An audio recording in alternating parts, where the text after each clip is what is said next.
far and away in their quest for freedom. One is an Irish farmer who doesn't want to work under oppressive landlords and wants to have land of his own. The other one is an English lady who is wary of the expectations of the elite class she belongs to and wants to live on her own terms. These are the times around the 1890s when rebellion against tyrannical English landlords is brewing among oppressed tenants in Ireland. The movie opens with angry tenants verbally abusing a landlord passing through their village on his carriage. Joe Donnelly calls him a heartless sinner who cares about nothing but money. One of the villagers throws a stone at the landlord, knocking off his hat. The landlord fires his gun to scare away the villagers gathering around him with their sticks. While rushing, his carriage crashes into some wood columns and causes them to tumble down, crushing Joe. Joe's head is bleeding. He asks his friends to take him home to his sons. Joe has 3 sons. Paddy and Colm are good for nothing. Joseph, the youngest one, is a diligent lad. He works hard to take care of rented land. He is clearing the land of stones when his drunk brothers tease him for laboring this much. He asks them to stop disturbing him. They say they want to wrestle. Joseph knows they will not let go until he does give them what they want.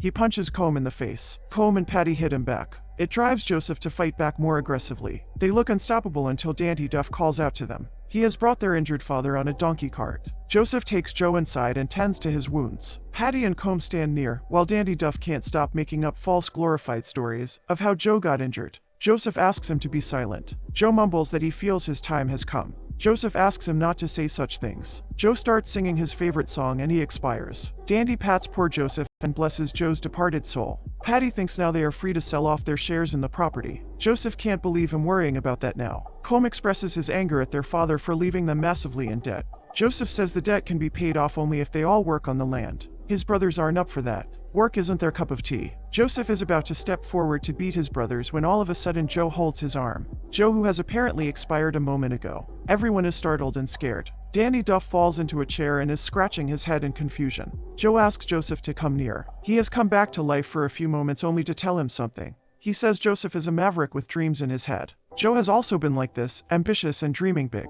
But dreams don't get fulfilled in an impoverished place like theirs. Joseph tells his father that he will not let his dreams go unfulfilled. His dream is to have his own land and to work on it for himself. Joe says that if Joseph ever gets successful in achieving his dream, Joe will be proud of him, because a man is nothing without his own land. Joseph nods. Joe expires again and for good while singing the same song. The villagers are helping the Donnelly boys carry their deceased father's coffin to bury. 3 English men on horses come riding there. They are men of Donnelly's landlord Daniel Christie. Donnelly's rent is overdue. The landlord's men can't wait and don't care if there is a funeral going on. They have started to burn down Donnelly's house to the ground. Nobody can live on land if they can't pay off its rent. Joseph wants to take revenge on Daniel Christie. Danny gives Joseph a rifle to smoke Daniel Christie. It is an old rusty gun. Danny reveals the rebels' secret code word, Captain Moonlight, a reference to a bushranger Alexander Charles Scott. The next morning, Joseph rides his donkey and embarks on his mission to avenge his burned house. Danny had told the entire village about Joseph's plan. Seems like the secret code word isn't a secret anymore. Danny's talkativeness got the best of him.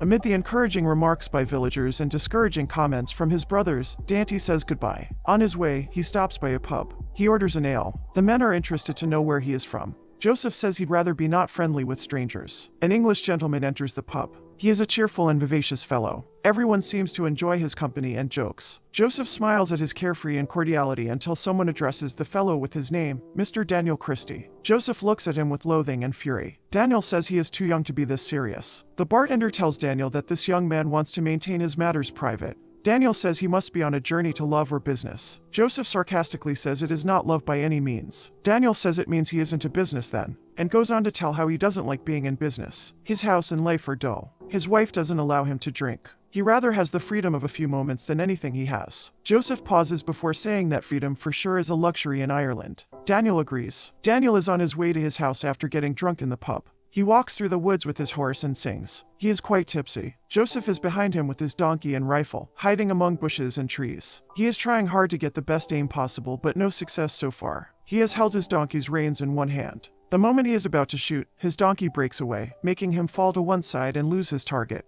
Daniel takes a turn and enters the premises of his house. Joseph follows and sees a grand mansion instead of the dull house Daniel described in the pub. Vast gardens, a stable and servants. As Joseph watches the luxurious housing the landlords have built ripping off the tenants, his jaw drops. Joseph sneaks into the stables and sleeps there through the night. He is woken up by someone shouting at someone for not acting like a respectable lady and riding a horse wildly in the fields. It is Mrs. Nora Christie chiding her daughter, Shannon Christie. Joseph sees Shannon entering the stable to tie her horse. He holds his breath and stays hiding in a box. Shannon ties her horse and sits on a stool. Joseph is peeping at her through a crack in the box door. She takes off her coat and loosens her collar. All of a sudden, she stops to look at the box Joseph is hiding. She gets up and asks if anyone is here. Joseph stays silent. She hurls a horseshoe into the box from where she is standing. On seeing no movement, she exits the stable. Joseph is relieved. He picks up the horseshoe she has thrown. He is leaning against the door when a digging fork is pierced through it. He was an inch away from getting stabbed. He runs out of the box but is cornered by Shannon aiming the digging fork at him.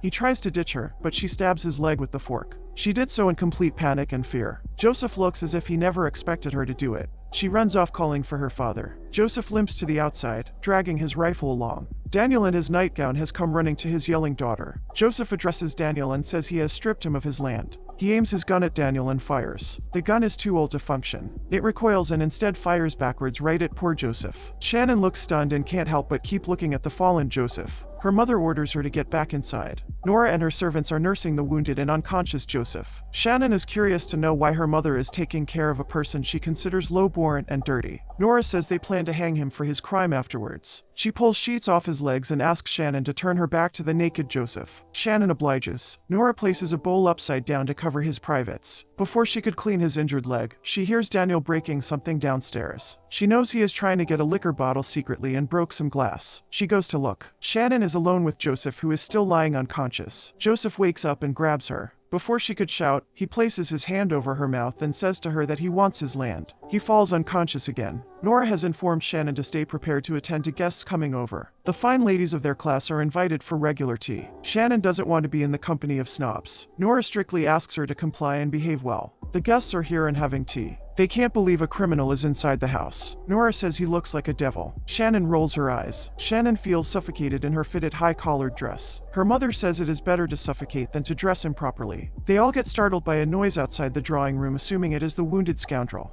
It turns out to be Captain Stephen Chase, to their utmost delight. They all look at him admiringly. He charms them with his gentlemanly behavior, sugary talks, and good looks. He greets them and goes to talk with Shannon, whom he hopes to marry. He studies at Cambridge and handles business and finances for Nora. All the women say Shannon is indeed very lucky to have him. Nora can't help but flaunt him. Well, Stephen Chase is the very man who came riding on his horse and burnt down Joseph's house. Nora asks Shannon to play the piano for the ladies. Shannon refuses, to everyone's shock and her mother's embarrassment. Stephen asks Shannon politely. She sits at the piano and starts playing a soft melody. Everybody is enjoying until she shifts to hip-hop cheerful tunes. Nobody seems to find it amusing. It is so not ladylike. Shannon says she likes it this way. It is modern and famous in America. Suddenly her gaze falls on Joseph, who has managed to get dressed and limp downstairs. He falls down the stairs in an attempt to run. All the women panic and shriek. A gunman and a servant come running. Stephen stands over Joseph, who is lying on the floor. Joseph looks up at him and says he is the one who burned his house. Stephen says he has burned many. Joseph pulls the carpet out from Stephen's feet, making him fall down. Joseph gets up and pushes away the approaching guard and pins Stephen down with his foot on his chest. Joseph spits in his face. Daniel has come as well. The guard hits Joseph's already injured leg with his rifle's butt.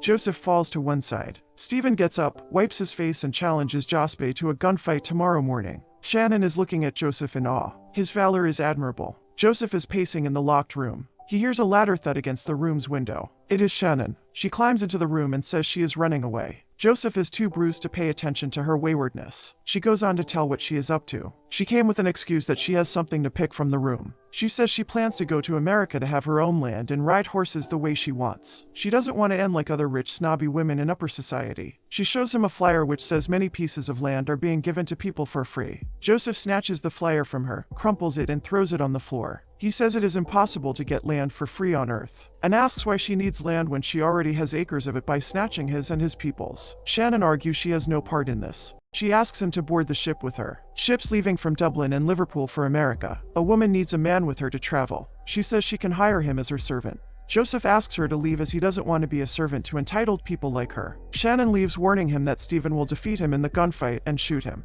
Joseph thinks it is below him to run away from a challenge. Today's morning is very foggy. They are in the field for the gunfight. Countdown starts. Joseph holds his pistol but can't see anything in the fog. Before Stephen could fire, Shannon comes riding a horse cart. She passes by Joseph and offers to jump on the cart for his life. She is eloping. At first, Joseph refuses, but seeing he stands no chance in front of Stephen, he jumps on the cart and both of them flee. Nora has come running and yelling at Shannon to stop. Two of them are on a ship sailing towards America. Shannon is sitting in her chair. Joseph is serving her tea. She saved his life and Joseph should be grateful to her in exchange. A gentleman who calls himself McGuire comes up to Shannon and asks for her company on a stroll across the ship. Joseph tells him the lady is busy having tea. Shannon says she is happy to give company to the man. She asks Joseph to hold an umbrella above her. McGuire resides in Boston. He confirms that lands are being distributed in Oklahoma. He says there will be a race to claim land. One needs to have horses and a cart for that. He is referring to Land Run of Oklahoma. Shannon says she doesn't have cash on hand. All she has are antique spoons she plans to sell for money. McGuire says he can tell her which shop to go to get a good price. Shannon is grateful for his kindness. She comes back to sit at her table where Joseph is acting no more like a servant.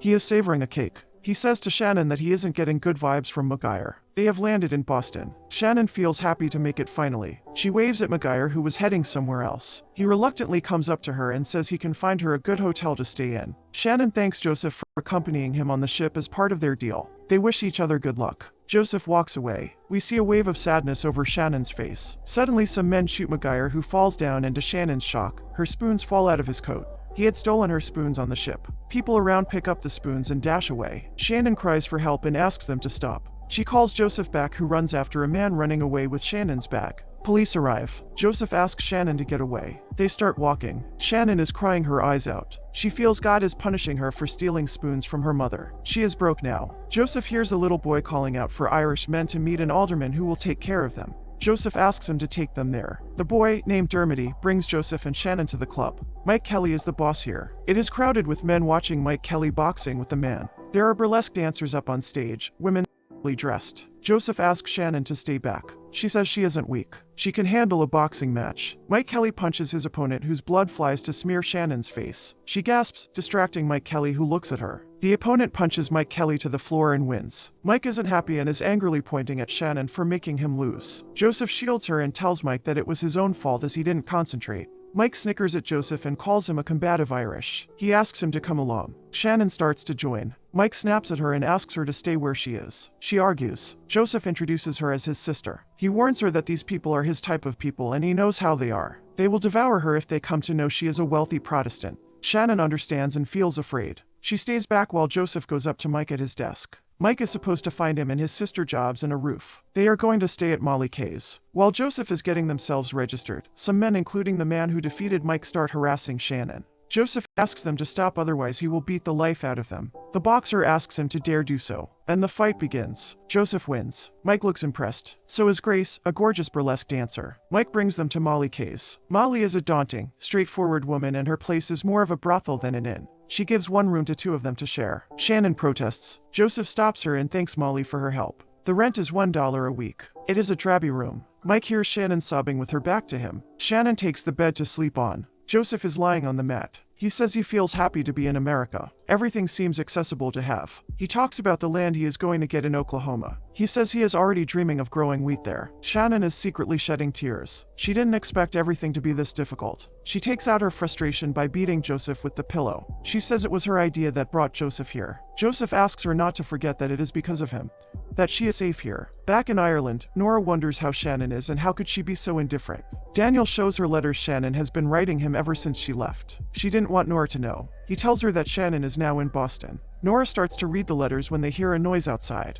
The tenants have come to burn their house down. Captain Moonlight, they raise the slogan and break the windows. There is fire everywhere in no time. Daniel asks his wife to escape. She is gathering scattered letters. Stephen has come to help. He helps them get out. He grabs Shannon's framed photo on his way out. Stephen consoles Daniel that he still has his lands to live on. So Daniel does care about his riches, unlike what he had been saying in the pubs. Nora is quite devastated. They tell Stephen about Shannon being in Boston. Stephen says they should sail to America to find her. The runaways have found a job in a poultry shop on daily wages. It has been 2 months in Boston. Shannon plucks the chickens. All the men find Joseph's sister the prettiest girl there. Joseph laughs and asks them to stay on guard as she is wild. They witness it to be true. She stops to take a break when a staff member holds her by the shoulder to push her back to work. She shouts at him to not touch her and calls her bad names. He says he will not get today's wage for her misbehavior. She insults him again. He says her tomorrow's pay is cancelled. To everybody's surprise, she goes on to ask him to cancel her pay for the day after tomorrow as well and insults him again.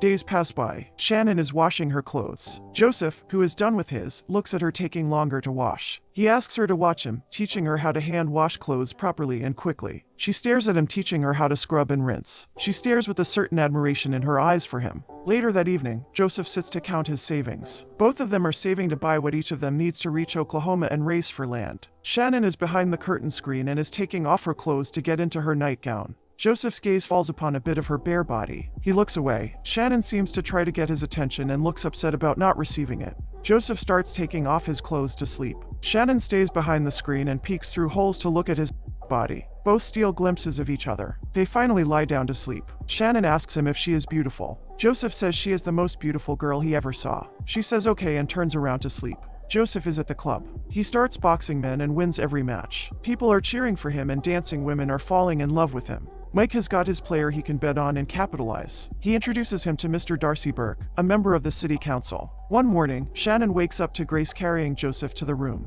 He is covered in blood and bruises from the boxing match. Shannon jumps out of the bed and looks worried. She helps him lie down in bed. Grace sits beside Joseph and caresses his hair. Shannon is clearly not liking Grace's friendliness. Grace requests Shannon to listen to her in private. Grace asks Shannon how her handsome brother is as a person. Shannon says he is not that interesting of a man and goes back inside the room. Joseph shows her the money he won in the fight. Shannon isn't happy with his ways of doing things. For many days to come, Shannon would pluck chicken while Joseph would win the boxing matches. Joseph has purchased a nice suit and a hat for himself. He is receiving many compliments wherever he goes. He asks Shannon how his hat looks. She says she doesn't like it at all. She goes to buy a second-hand pair of shoes with her friends from work. They all stand fascinated by a pretty dress in a shop. Some rich ladies pass by. Shannon mimics their snobbish attitude and laughs at them. She and Joseph are heading back to the inn. They come across Mike and Burke. Joseph goes to chat with them. They all look pleased with Joseph, the heroic fighter of their club. Amid their talk, Burke's eyes fall upon Shannon standing farther away. He shows his interest in her and murmurs nasty comments. Joseph asks him to mind his words. Mike doesn't like the way Joseph is behaving with Burke. Burke says it is fine since Joseph is whom they need.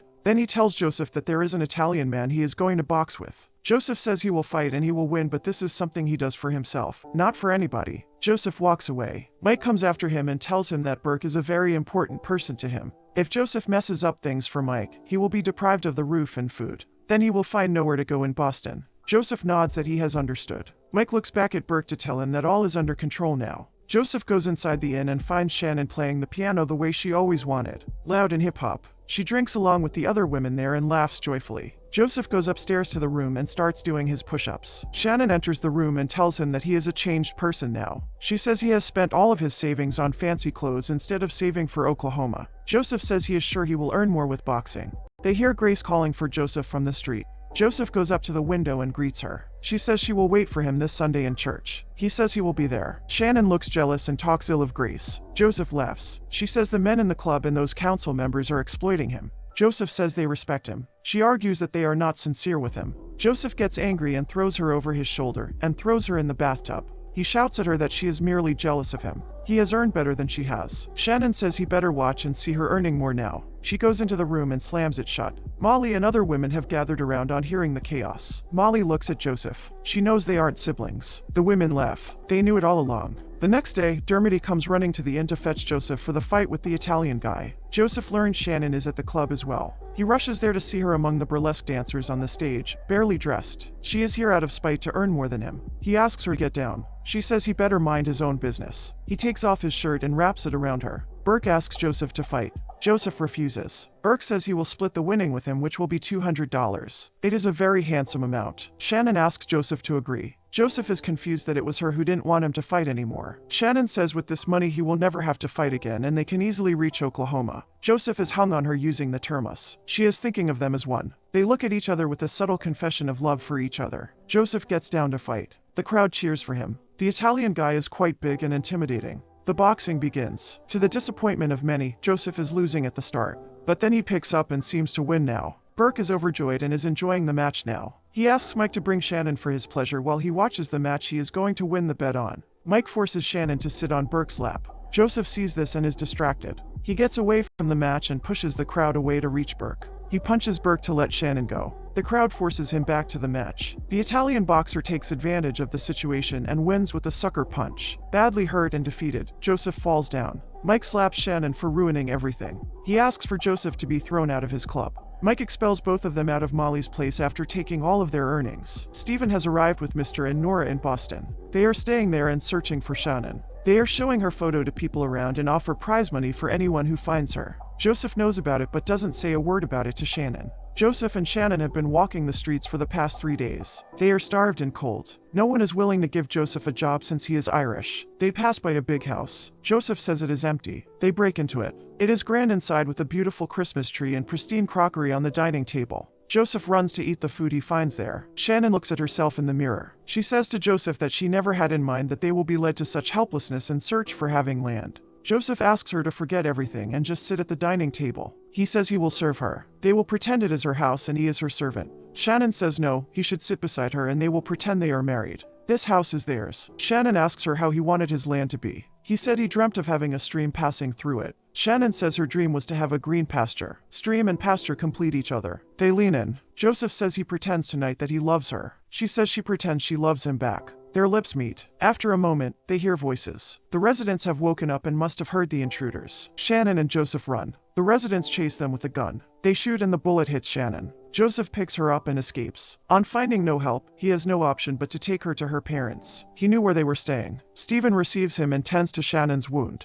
Joseph leaves, knowing that she will be safe now. Months later, we see Joseph laboring in the Ozark Mountains. He hasn't forgotten Shannon but surely has left his dream of having land, until one day he sees his father in a dream. He leaves his work and joins the caravan, heading to the Cherokee Strip land run of 1893. He buys a horse that is too wild to tame, but that is the only option he has. Tomorrow is the race. The plots are marked with white flags. One needs to race to the plot he desires, switch the flag with his flag and claim the plot. Shannon is here too with her parents and Stephen who have surrendered to her. Stephen tells Shannon that he has found a plot with pasture and stream the way she wanted. He says they will get it, marry and reside here together. Shannon doesn't look happy hearing that. She goes to teach her mother how to wash clothes properly the way Joseph had taught her. Joseph sees her and comes to talk to her. He never expected her to be here. Their conversation is marked with multiple awkward pauses. They wish each other good luck for tomorrow. Joseph looks at her and praises her for her determination, for knowing what she wanted and for finally getting it. Stephen asks Joseph to stay away from Shannon. The race is about to begin but Joseph's horse is uncontrollable. He knows nothing about horses. Shannon asks him to hold him by the bridle. Mr. and Nora have sneaked into a plot of their choice already. They plan to act as if they have raced there. The race begins. Joseph's horse is in his control and is running faster. Stephen and Shannon have reached the plot Stephen had in mind.